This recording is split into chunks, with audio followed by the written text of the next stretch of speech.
Dear Red Butterfly, tawagan na lamang ninyo ako sa pangalan ng Marley, taga Kidapawan City. Red Butterfly, gusto ko ipadala ang akon kasaysayan na ako lang gid nakabalo. Gusto ko nga ipagawas ang akon ginatago na waay kaistorya kundi sarili ko, Red Butterfly.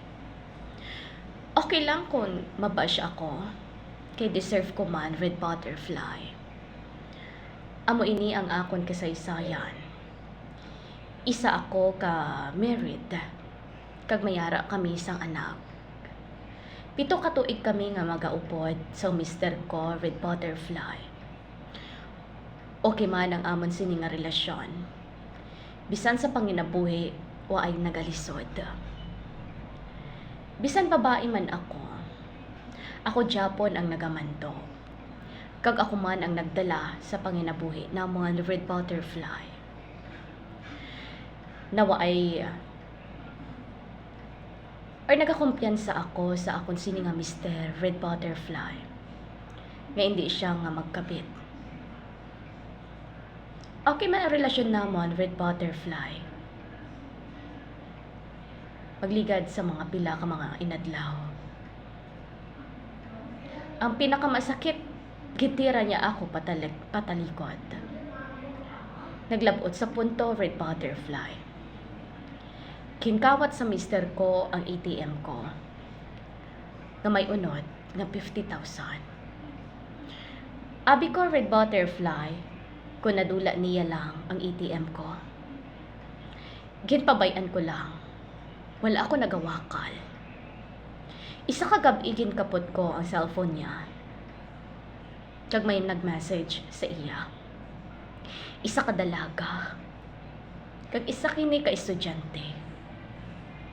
Dito ko nabasa, Red Butterfly, na dugay nagali sila nga may relasyon.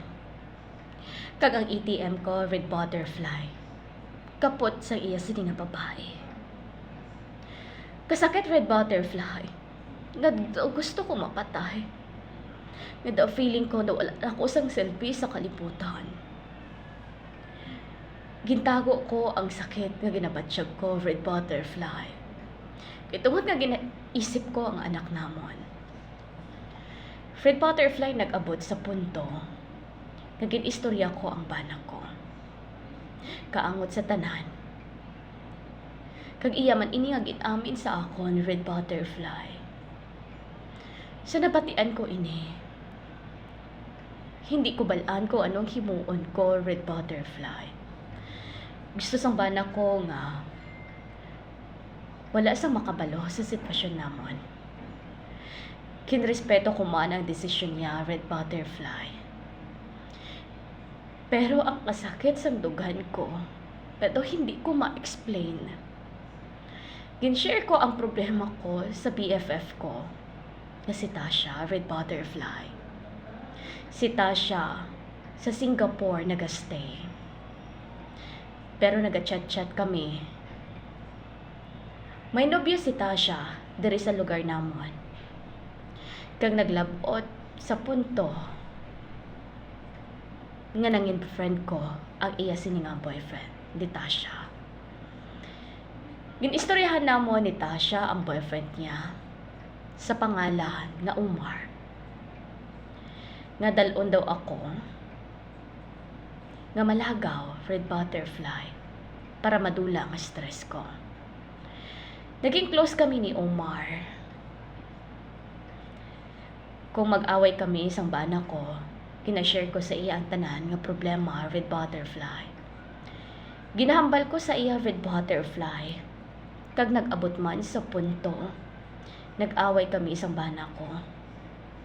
Kag wala ako nakagwanta, Red Butterfly, naglayas ako.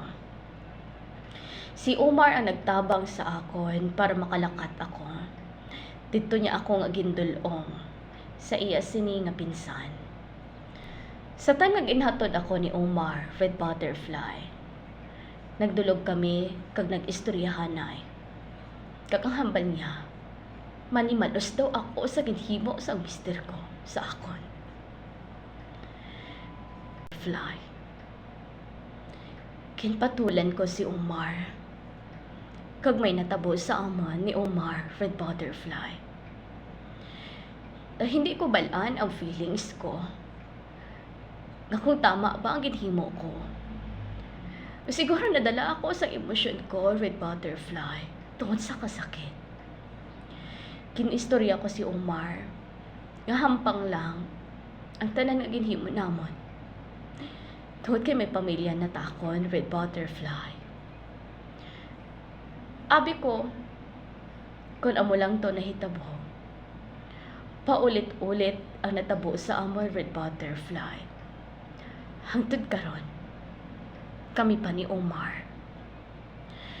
Ang problema ko karon, Red Butterfly, buntis ako. Kag si Omar ang tatay sa bata nga kinadala ko. Red Butterfly, ang ginaisip ko nga akon ipaangkon ko na lang sa bana ko, Red Butterfly.